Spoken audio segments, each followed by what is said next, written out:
Assalamualaikum warahmatullahi wabarakatuh. Perkenalkan, nama saya Ilham Wahyudi dari TIA angkatan dari 2022. Di sini saya akan menjelaskan etika profesi IT di era AI dan Big Data.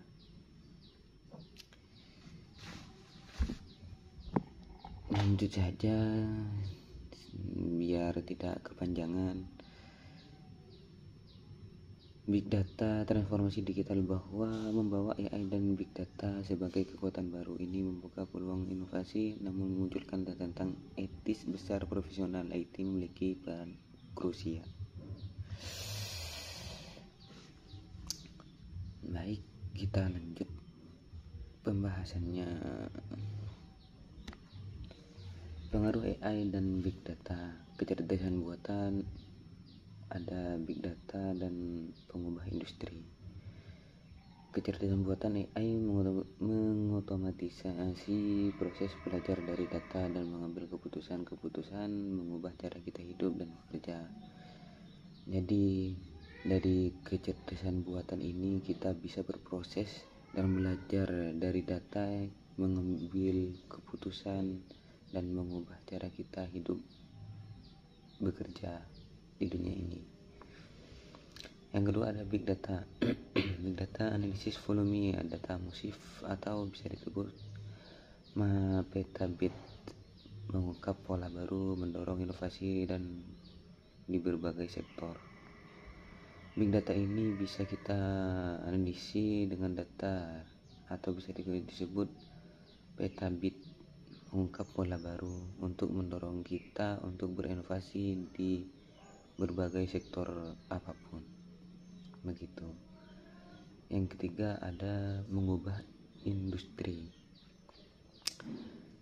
AI dan Big Data merevolusi kesehatan, keuangan, transportasi. Nilai pasar AI global diproyeksikan mencapai 1,8 T dolar pada 2030. Jadi pada 2030 AI dan Big Data ini merevolusi kesehatan atau keuangan, transportasi. Nilai pasar AI global diproyeksikan yang bisa mencapai 1,8 dolar. Ini adalah pengaruh AI dan Big Data. Selanjutnya ada tentang etis privasi data dan keamanan. Risiko pengawasan dan penyalahgunaan. Ini risikonya. Pengumpulan data massal menimbulkan risiko serius, potensi menyalahgunakan dan pengawasan tanpa batas. Pengumpulan data massal menimbulkan risiko serius, potensi penyalahgunaan dan pengawasan tanpa batas.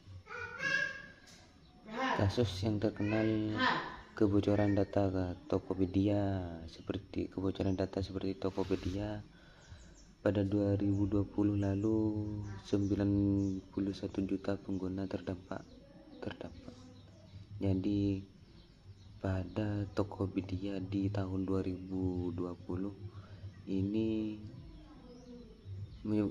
ada kebocoran data yang terdampak yang mencapai 90 juta.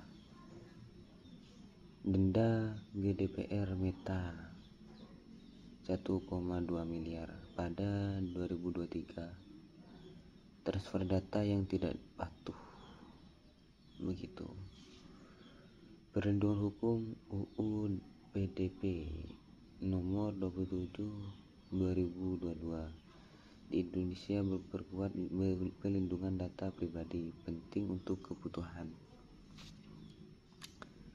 Ini untuk tentang etis atau privasi data dan keamanan kita. Selanjutnya ada tentang etis bias dan diskriminasi algoritma. Di sini ada AI belajar dari data, rekrutmen Amazon, pengenalan wajah. AI belajar dari data atau AI algoritma. AI dapat mewarisi dan memperkuat bias manusia dari data pelatihan. Ini menyebabkan hasil yang tidak adil.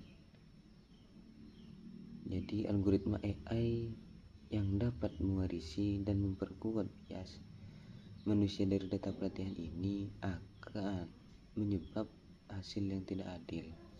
Begitu. Yang kedua ada rekrutmen Amazon atau algoritma rekrutmen Amazon pada 2018 menunjukkan bias gender mengeliminasi kandidat wanita secara tidak sengaja. Yang ketiga, pengenalan wajah. Sistem pengenalan wajah memiliki akurasi rendah pada etnis minoritas, menimbulkan masalah keadilan sosial dan stereotip.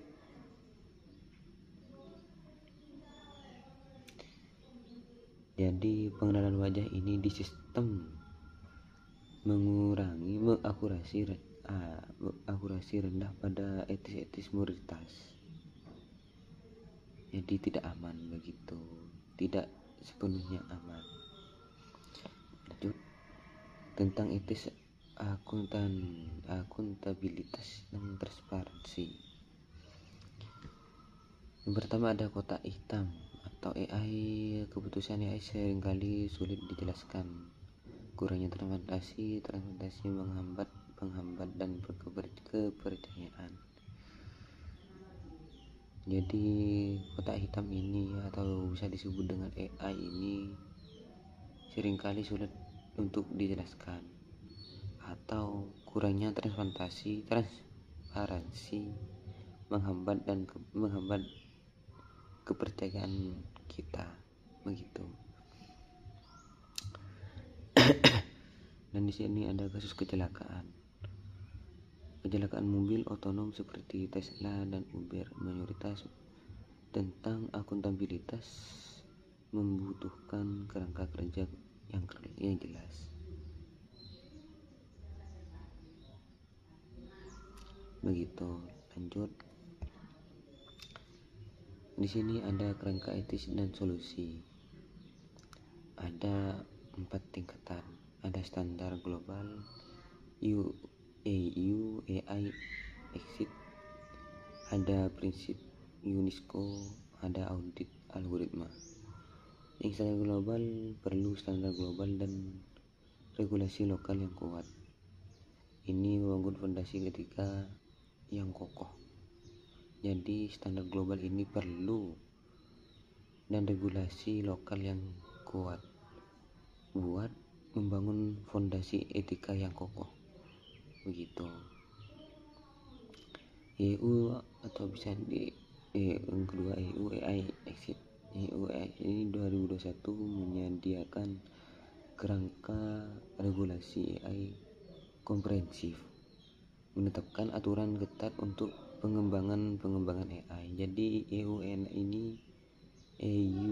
AI ini pada 2021 menyediakan kerangka regulasi AI komprehensif, menetapkan aturan ketat untuk membangun pengembangan AI.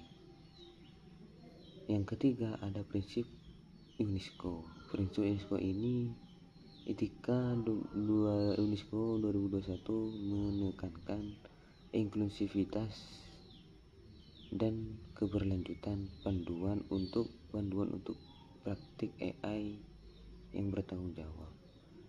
Jadi prinsip UNESCO ini menekan inklusif dan keberlanjutan atau panduan untuk praktik AI yang bertanggung jawab.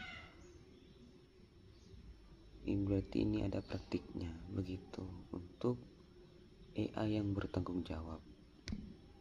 Yang keempat, audit algoritma rutin.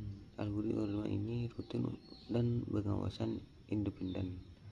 Yang penting ini memastikan keadilan dan mengurangi bias. Jadi audit algoritma ini punya pengawasan independen yang sangat penting dari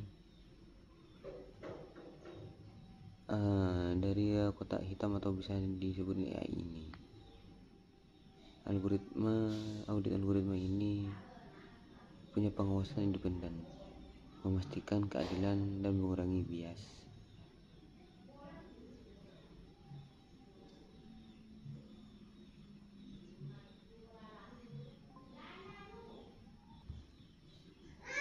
Lanjut, di sini ada peran profesional IT. Peran sebagai profesional IT ini ada 4 bagian. Pertama, implementasi kode etik, penilaian dampak etika, desain sistem adil, edukasi pengguna. Implementasi kode etik mengimplementasikan kode etik dari ICF dan IAEA. Ini menentukan. Yang kedua ada desain sistem adil. Sistem adil ini merancang sistem AI yang adil, transparansi dan aman, memastikan keandalan dan kepercayaan pengguna. Edukasi pengguna. Yang keempat ada edukasi pengguna, yaitu mendidik pengguna tentang risiko AI dan data, meningkatkan kesadaran dan literasi digital. Lanjut, kesimpulan pada masa depan etika IT.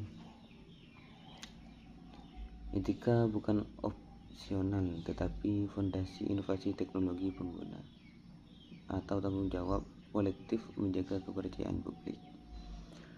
Profesional IT adalah garda terdepan membangun masa depan etis, keseimbangan inovasi dan nilai-nilai kemanusiaan sangat penting. Jadi kesimpulannya ini, tanggung jawab etika bukan opsional tetapi fondasi yang bertanggung jawab menjaga kepercayaan publik, menjaga kepercayaan manusia. Profesional IT yang disebut orang yang profesional IT itu adalah garda yang paling terdepan membangun masa depan yang etis, bisa menjaga keseimbangan dan nilai-nilai kemanusiaan, yaitu bisa sangat penting begitu. Jadi ini yang bisa saya sampaikan, kurangnya mohon maaf. Wassalamualaikum warahmatullahi taala wabarakatuh.